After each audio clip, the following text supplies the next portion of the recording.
20 oktyabr Zəngilan şəhəri günündə hərbiçilərin iştirakı ilə yürüyüş təşkil olunur. Əvvəlcə Zəngilan Şəhidlər Xiyabanını ziyarət edilərkən vətənimizin azadlığı uğrunda canından keçən əziz şəhidlərimizin xatirəsi bir dəqiqəlik sükutla yad idi. Şəhər günü münasibəti ilə Zəngilan Konqres Mərkəzinin qarşısında yürüyüş keçirilir. Yürüyüşdə Daxili İşlər Nazirliyi və daxili qoşunların əməkdaşları, eləcə də Dövlət Sərhəd Xidmətinin şəxsiyyəti iştirak edib. Düz 3 il bundan əvvəl Zəngilan şəhəri 44 günlük Vətən müharibəsində düşmən tapdağından azad olunub.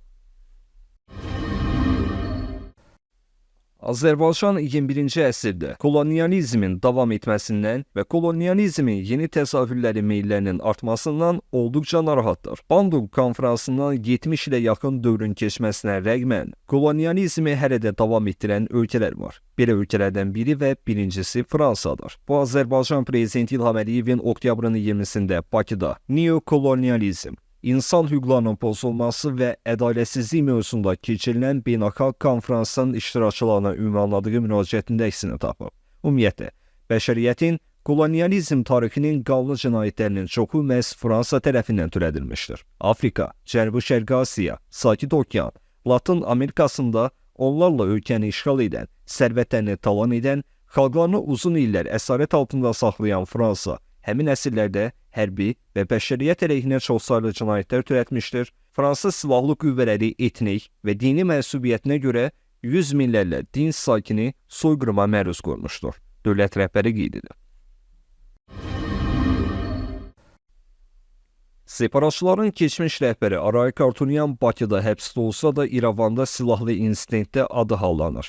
İrəvanın Qrebedov küçəsində atışma qeydə alınır. Məlumata görə 50 yaşlı İrəvan sakini qarşıdurma yaşadığı şəxslərə silahlı hücum edib. Ölən və yaralanan olmayıb. Polislər Armanı həbs etdikdən sonra maraqlı detal ortaya çıxıb. Məlum olub ki, Armanın üzərində içində 8 güllə olan Beretta tapancası aşkar olunub. O bildirib ki, tapancanı ona bu il Arayik Artunyan hədiyyə verib. Qeyd edək ki, Arayik Artunyan Qarabağda ikən mülki əhalini silahla təmin edirdi. Bu Qarabağdan gedən ermənilər arasında insidentlərin artacağını göstərir.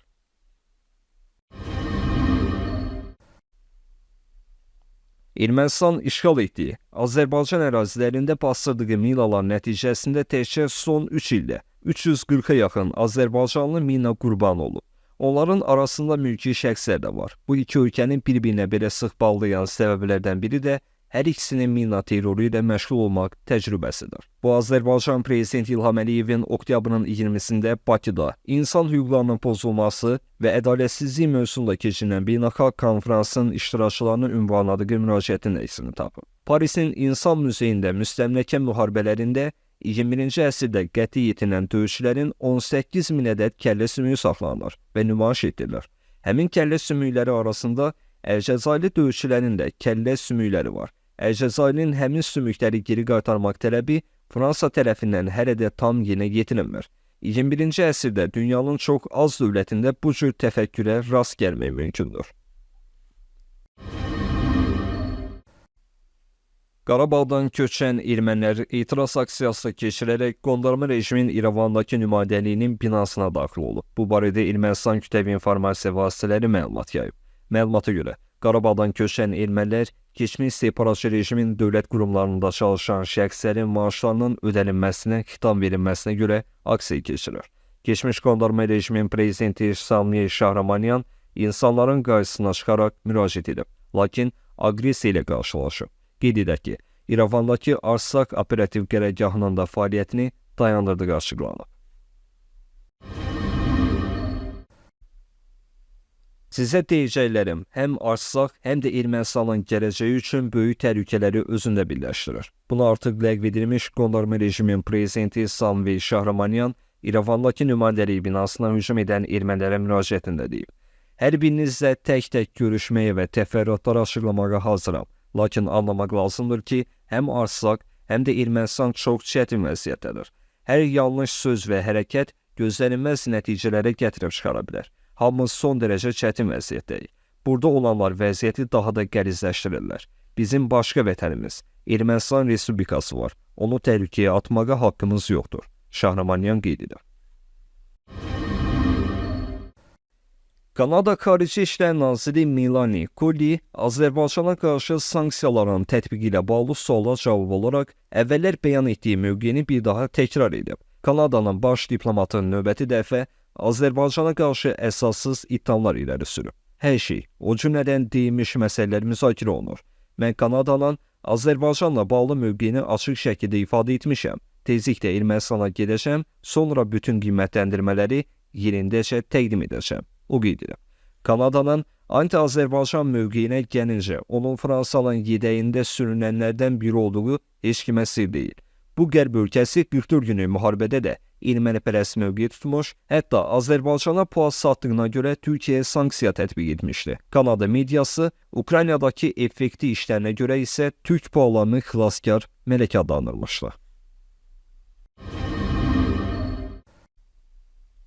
Həmas Fələstinlilərdən canlı qalxan kimi istifadə edir. Bunu ABŞ prezidenti Joe Biden deyib. Həmas və Putin fərqli təhdidlər yaradırlar. Amma onların bir ortaq cəhəti var. Hər ikisi qonşu demokratiyanı tamamilə məhv etmək istəyir. Onun sözlərinə görə, coğrafi baxımdan ABŞ-dan uzaq görünən bu münaqişələrdə İsrail və Ukraynanın uğurları Amerikanın milli təhlükəsizliyi üçün həyati əhəmiyyət kəsb edir. Tarix göstərir ki, terrorçular və tiranlar cəzasız qalanda daha çox xaos və ölüm gətirirlər. İran Ukraynada Rusiyanı və Həması dəstəkləyir. Biz onları məsuliyyətə cəlb edəcəyik. Buna görə də mən sabah konqresə Amerikanın milli təhlükəsizliyi üçün vacib tərəfdaşlarımızı, o cümlədən İsrail və Ukraynanın dəstəkləmə ehtiyacını maliyyələşdirmək üçün təcili büdcə sorğusu göndərəcəm. Bu nəsillərin təhlükəsizliyi üçün öz bəhrəsini verən ağıllı investisiyalar. ABŞ prezidenti qeyd edib ki, Həmas Fələstin xalqını təmsil etmir. Həmas Fələstinlərdən canlı qalxan kimi istifadə edir və bu insanlar ona görə əziyyət çəkir. Biden həmçinin Qəzzada yaşayan insanların humanitar yardıma, qidaya və dərmana ehtiyaclarının olduğunu qeyd edib.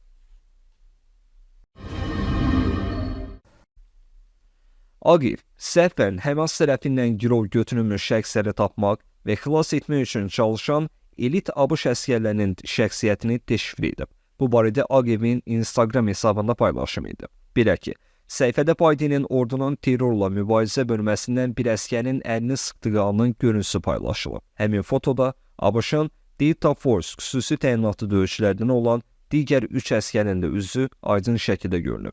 Ağ Evin sözcüsü Post qəzetinə söz gedən fotonun bir saata yaxın səhifədə qaldığını etiraf edib. Bildirilib ki, məsələdən agah olan kimi foto dərhal səhifədən silinib. Fələstin lideri Mahmud Abbas, ABŞ prezidenti Joe Bidenin oktyabrın 18-də İsrailə səfəri zamanı onunla telefon danışığından da imtina edib.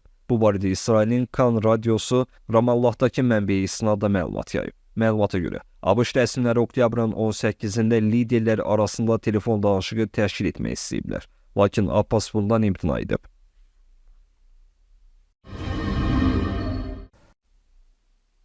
Rusiyanın ən müasir koalisiya CV haubitsası dövlət sınaqlarından keçib və kütləvi istehsala hazırdır. Məlumata görə sınaqlar zamanı yeni 152 mm-lik haubitsanın unikal texniki xüsusiyyətləri təsdiqlənib. Bildirilib ki, koalisiya CV atış məsafəsi və dəqiqlikdə özünün yerli və xarici analoqlarını üstələyir. Düşmənin artilleriya batareyaları, zirehli texnikaları və canlı qüvvəsini məhv etmək üçün nəzərdə tutulan yeni haubitsanın atəş məsafəsi 70 km təşkil edir.